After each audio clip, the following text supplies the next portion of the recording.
Well, I think we'll talk a little cross-border politics today on No Nonsense. Our closest neighbor, our largest trading partner, our friend, our ally, remains a divided country, politically speaking. There was no red wave, but there was, I think, and I'm going to talk to our guest about this, some pretty strong messages for both Donald Trump and Joe Biden. So let me introduce Ambassador David Wilkins. He is from South Carolina, and you're going to hear that in a moment when he starts to talk with us. He was the ambassador to Canada during George Bush.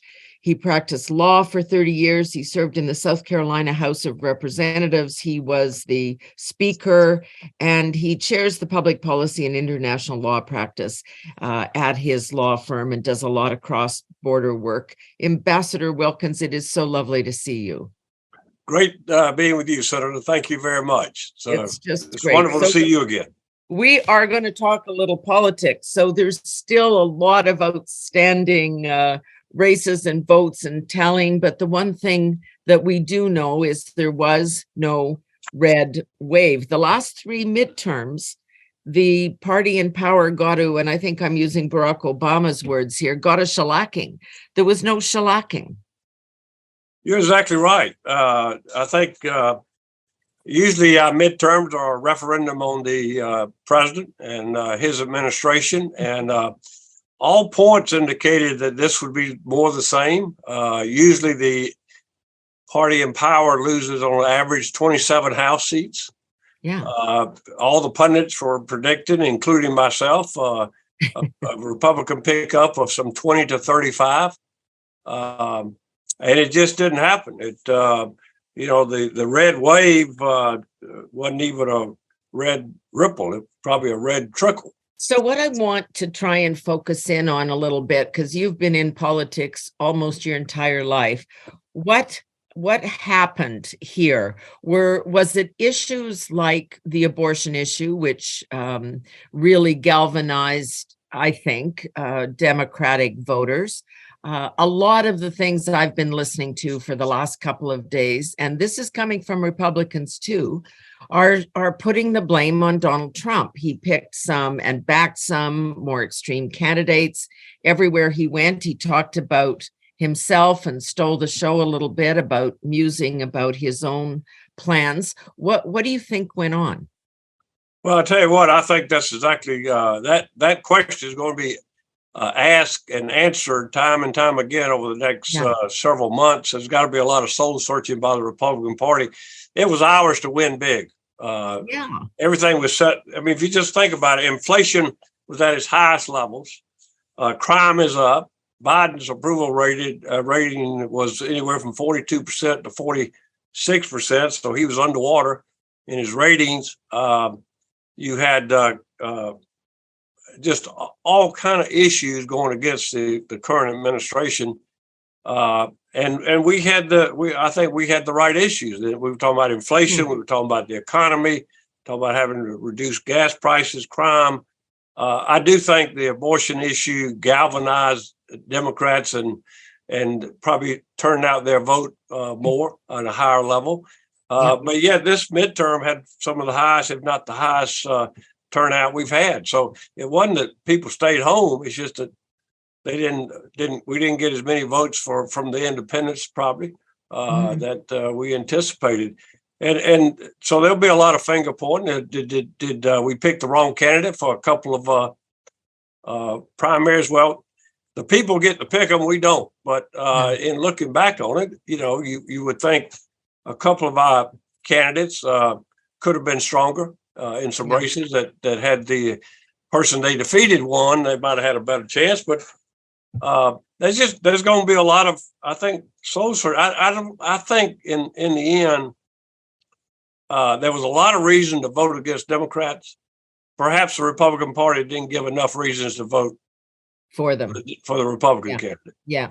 So when you look, I mean, Joe Biden was in the final days of the campaign talking about, the end of democracy, and democracy was at stake and the nation was at stake. And what we did see on the part of the voters is they kind of didn't buy into the extremes at either end. not the extreme Republicans, but also they didn't take the extreme Democrats in either. They really moved to the center. Did you see that as well? In a deeply divided country, that's I guess that's a refreshing sign to think the American people want to govern from the center, not from the extreme of either. The argument that the existence of democracy as we know it was on the ballot, that to me is really the height of arrogance to think that if you don't agree with me, you're going to destroy democracy as we know it. You got to vote for me to keep it. I don't think that resonated. I don't think that won the Democrats' day. I do think the abortion issue probably helped them more than any other issue did. They certainly couldn't talk about the economy. They certainly couldn't talk about the rise of crime. They couldn't talk about the rise of gas prices or the energy policy. So they talked about saving democracy and abortion. Let us look at the state of Florida, where everything was very clear early on voting day. Ron DeSantis, a very, very strong win there, and kind of changing that state from blue, purple, and now it's a red state. That's what everybody is saying. But the analysts are also saying, okay, now we're in for the Ron and Don show, that Ron DeSantis is going to take on Donald Trump. Do you agree? I have no way of knowing. There'll be a lot of speculation. I think former President Trump is going to have an announcement pretty soon. We'll see what that is. There are a lot of very qualified people ready to run. Whether or not if President Trump runs again, will that chill to some extent the field? And it probably will to some extent.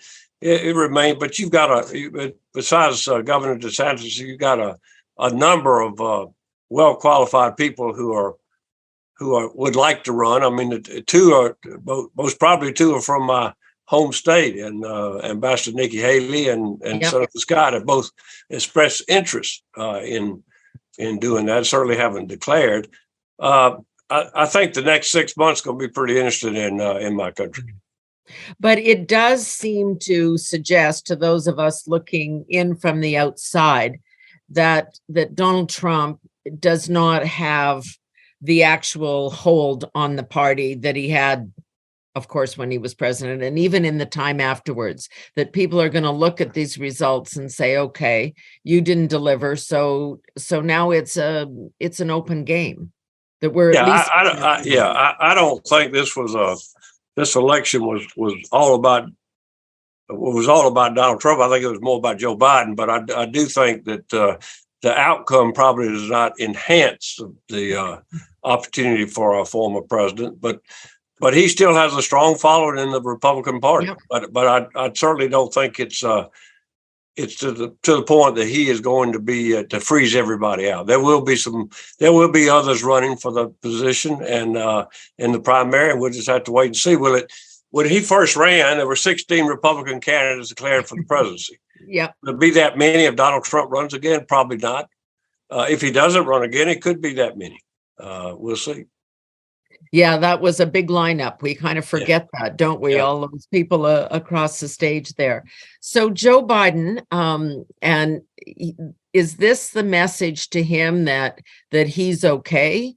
They took a little bit of a slap on the wrist, and maybe he's got to, rein in a little bit, maybe say to people, yeah, we're going to start focusing on the economy in a different way? Or is this just, I won, you lost, I may even run again in 2024?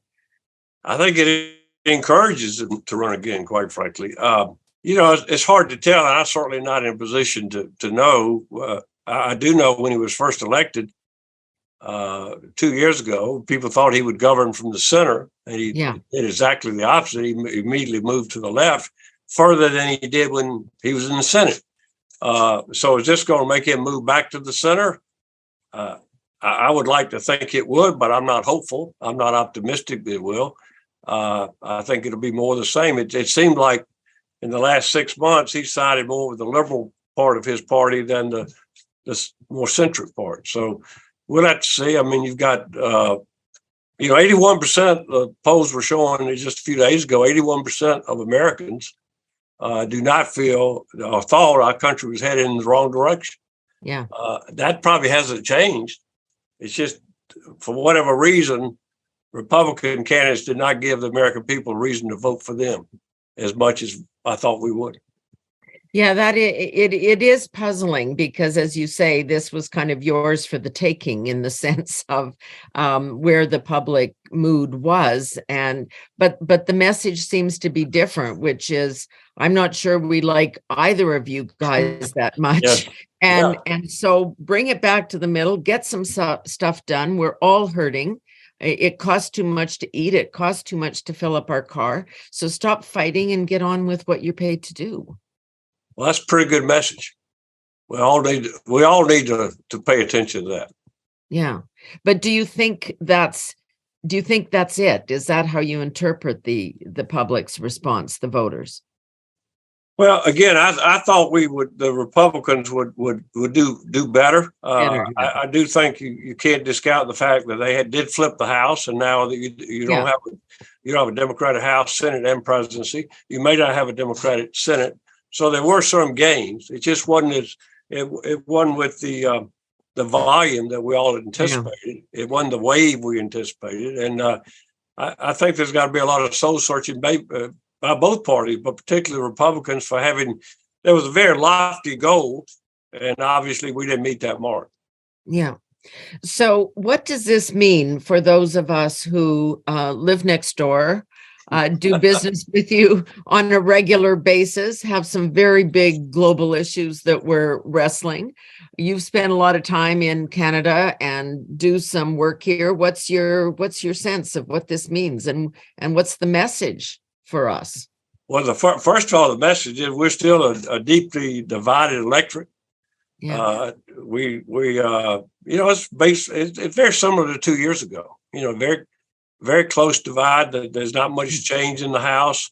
There's not much change in the Senate. You got a runoff again in Georgia that's going to probably dictate who's going to control the Senate. There really a lot hadn't changed, other than that we probably will not control the House for sure, and possibly the Senate. We'll find that out on December 6th. Another thing I think to keep in mind, Senator, is the fact that we have a lot of new members coming to Congress in January. Both in the House and certainly some in the Senate, with retirements and defeats. And so I think the challenge to Canada, to Canadian officials, and certainly on the federal level and on the provincial level, is a lot of new folks to meet and talk to and convince and persuade them to understand how important this Canada-U.S. relationship is, not just to Canada, but to us, the importance of Canada to the United States. And I'm your biggest fan, but a lot of folks don't understand that. So we got an education process ahead of us in the next 6 months for the new members of Congress. This is a perpetual issue, as you and I know well, that every time a new ambassador, when my time in New York, you're always explaining to people, not only in your own country, but in the other country, just how connected we are. Yeah. I remember after 9/11 going to speak to some of the state politicians around saying, look, you can't run your office without us. All the paper comes from Canada. Like, you can't build your houses without us. Yeah. Exactly. You can't build your house, but to get it really right down to the nitty gritty. And as you say, when you have to perpetually keep that education process going, it's tough sledding. Well, you all have a little advantage on us in that, at least in my day, I think 90% of your population lived within 100 miles of the border, and you kept up with our politics and our sports. Yeah. Somebody in Livonia, Georgia this morning didn't wake up thinking about Canada first thing, probably. No, that is for sure. I think the job is more difficult on your side, for sure. What do you make of the larger issues? I obviously the shifts won't be dramatic, but we're looking at the situation in Ukraine, how we all deal with Russia. There's been some mixed messages from your side. Canada doesn't, can't contribute a lot because we don't have that big military arm. Do you think any of that is going to change, or is the president still the president? So on it goes. Well, I think number one, the president will no longer have just clear sailing for his policies, and a straight party vote as has happened a lot over the last 2 years to push these high spending bills through the Congress, and by very, very narrow one or two vote margins. That's ended because the House can stop that now. So I think there's going to have to be either major legislation like that the president won't get passed, or there'll have to be a meeting of the minds in the middle and compromise, which is something we don't do enough of, in my opinion, to get legislation through. So I think the dynamics in Washington will change just because it's not a pure Democratic Party controlling the executive and legislative branches. So as far as the relationship with Canada, I mean, we obviously have a common adversary in China and in Russia. I see us collaborating more and more to work together in that area. We, in my opinion, have had a disastrous energy policy the last 2 years. I don't know that we'll change it, but I don't think we'll add to it with the makeup of the House now. So you think that kind of constrains, the president was saying just in the days leading up to the vote, he was going to shut down every coal-fired plant, and he was going to go to wind and solar, and do you think that will now have to be tempered a bit? Well, to some extent, but you got the presidential edicts and executive power that he can. There's a lot he can do on his own without going through Congress. Of course, he ends up getting involved in lawsuits challenging that authority. But he starts off in day one of his administration of canceling KXL. And then just in the last 6 months, he goes to Saudi Arabia and sends envoys to Venezuela asking for more oil. Well, we got Canada right next to us. Why don't we get the oil from Canada? We would be getting it if we had the KXL in full operation now. So I think he will be in restricted to some extent, but I'm fearful that he will continue to try to push a very liberal agenda. Just give us a little civics lesson on the U.S. The range of executive powers. So if the president doesn't like what the Senate comes up with, or what the House comes up with, or what Congress comes up with, he can ignore it. He can pass his own. Well, not without limitations, and I'm afraid I'm not the constitutional lawyer that needs to answer this question. There are some powers that the executive branch has without going through Congress, and he can issue his executive orders, but they get challenged all the time when he usurps that. And there are a lot of the immigration policies of the Obama era. That some of that was reversed by the Supreme Court because he overstepped his bounds, his authority. And more, it seems like our presidents have used the executive power more aggressively. Each administration seems to go a little bit further than the last one. But there are certainly limitations on it. And when he steps over those bounds, usually there's a challenge, and the Supreme Court sometimes slaps his hand and reverses that. They've done that on some EPA regulations of this president. Environmental protection, right? Yeah, exactly. So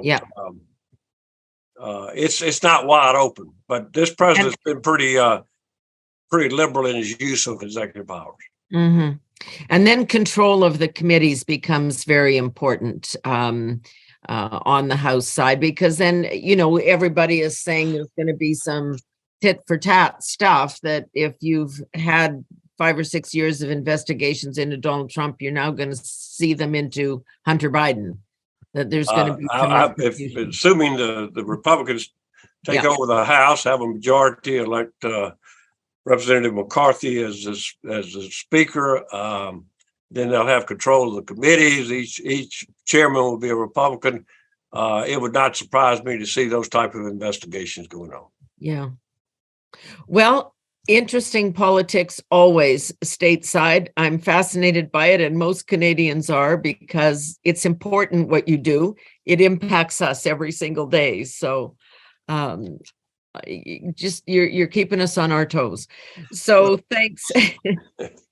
Two great democracies side by side, and we practice it a little bit differently, don't we? Yeah, we certainly do. But as you say, a lot of education needed now in the next little while. Ambassador Wilkins, just really great to see you. Hope you're well. Lot warmer where you are than where I am. Well, I'm heading to Ottawa next week, so I'll guess I'll see some Canadian weather again for the first time. Yes, you will. Although it's pretty nice there. I'm in Saskatchewan, and we've got full on winter, so you might still have some decent U.S. weather there. Thanks so much. A real pleasure to be with you, and great seeing you again. Great to talk. All right, that is it for this edition of No Nonsense. Ambassador David Wilkins, former ambassador to Canada, as our guest. We'll see you all soon. Thanks.